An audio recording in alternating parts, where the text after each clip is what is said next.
Good morning guys.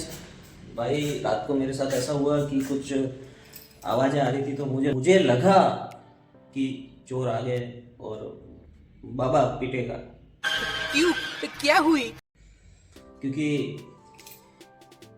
ऊपर से कुछ गिर रहा था और कुछ तपरे और वो होता है ना, वो तपरे वपरे की आवाज़ आ रही थी।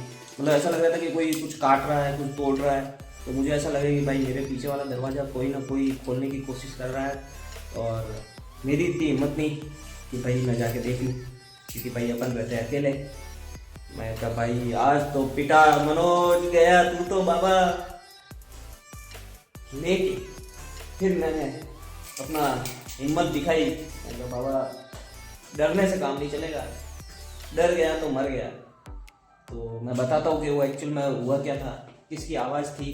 तो लाइट बंद करते हैं और अपन चलते हैं, अपना टाइम हो गया है। वो आवाज़ थी गाइस, ये देखो क्या हुआ। देखो पूरा गीला गीला गीला, पूरा चारों तरफ गीला ही गीला। भाई साहब बारिश हुई है फुल। और मेरी हाईबूसा की हालत ख़राब। टाइम से निकल जाते हैं वापस, बारिश स्टार्ट हो उससे पहले।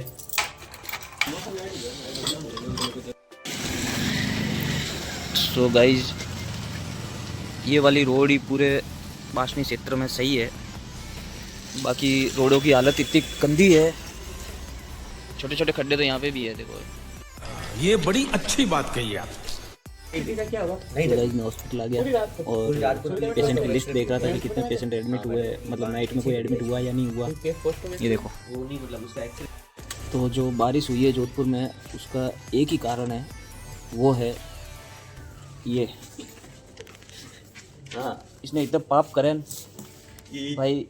बेमौसम बारिश हो रही है, प्रलय आएगा 2026 में, प्रलय आएगा वो इस लड़के की वजह से। ये क्या बात करता है यार। तो भाई माफ कर दे हमको, छोड़ दे। कोई नहीं, अब पुण्य करूंगा। दो लिस्ट निकाल दो ना, एक डेट भाई, एक वो सीरियल भाई। हे राम, मैं कान फट क्यों नहीं गए, मर क्यों नहीं जाता मैं? उन्होंने मेरे को काम बताया और इनको ये नहीं पता कि मुझसे मेरा काम भी नहीं होता है। सिर्फ एक ही चीज़ की खुशी होती है इस टाइम पे कि चाय वाला आता है, और सामने से चाय वाला दिख रहा है मुझे आते हुए।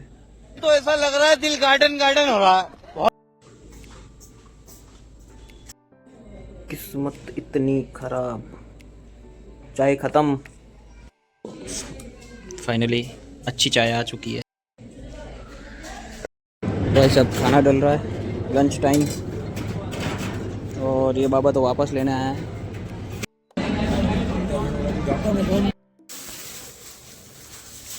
तो चाय आ चुकी है और ये डॉक्टर साहब का चैम्बर, बाबा का चैम्बर।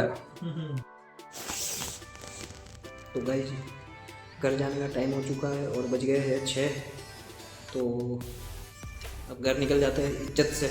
और बाहर बहुत तगड़ी वाली ठंड पड़ रही है भाई, क्योंकि नाइट में सर बारिश हुई थी, तो उस वजह से आज इतनी भयंकर ठंड पड़ रही है।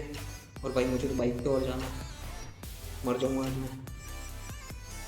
मेरी मौत का जिम्मेदार एक ही है, ये सर्दी। बात तो सही है। निकलते। तो भाई ऐसी सर्दी में एक का ही सहारा है, मैं बताता हूँ किसका। खाना पीना दूध वगैरह, अब पाँच ही मरता तुरंत गई, पाँच ही कहीं और। इसी का ही सहारा है भाई, इतनी ठंड है जोरदार वाली। भाई सर्दी की वजह से आग लग रही थी और अपना यही बैठ गए तपने के लिए 10-15 मिनट, क्योंकि घर जाके सोना ही है। तो गाइस मैं एक स्टोरी सुनाना चाहता हूँ आपको। तो चलिए शुरू करते हैं।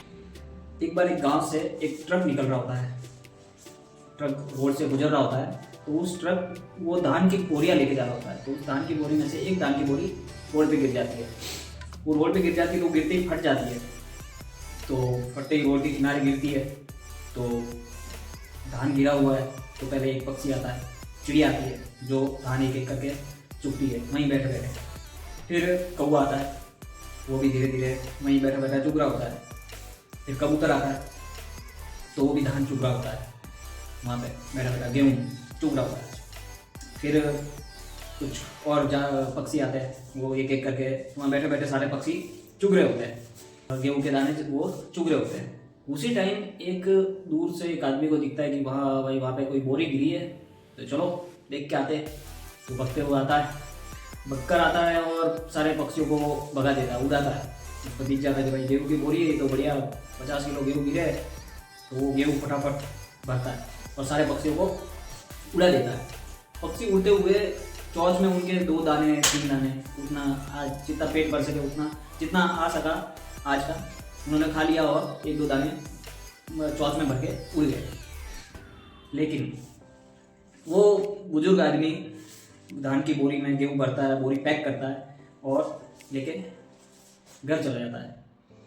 तो मोरल ऑफ द स्टोरी ये है कि उस आदमी को, बुजुर्ग आदमी को ये भी नहीं पता कि कल उसका होगा या ना नहीं होगा, वो कल जिंदा रहेगा या नहीं रहेगा, आने वाला एक भी क्षण उसको पता नहीं है और वो भविष्य की चिंता करके वो सारा ये कर रहा था। तो मोरल ऑफ द स्टोरी यही है कि आपको फ्यूचर की टेंशन नहीं लेनी है, आने वाला कल किसी ने नहीं देखा है। जो आज है प्रेजेंट में रहो और खुश रहो, हैप्पी रहो। आने वाला कल को सोचकर दुखी मत हो। टेंशन में रहते लोग, स्ट्रेस, डिप्रेशन उसमें चले जाता है, उसमें नहीं रहना है, डिप्रेशन में नहीं जाना है। आने वाला कल किसी ने नहीं देखा है, कल किसका कैसा होगा किसी को नहीं पता। तो आज में रहो और खुश रहो। तेरा देवा देवा देवा, मैं तो तेरे को हरामी समझता था, तो राम निकला रे, देव मानुस निकला रे। धन्यवाद धन्यवाद। तो अपन आ गए हैं घर और खाना वाना खा लिया है, तो अब करेंगे अपन एडिटिंग और फिर सो जाएंगे। और bye bye, love you, good night, bye bye, Tata.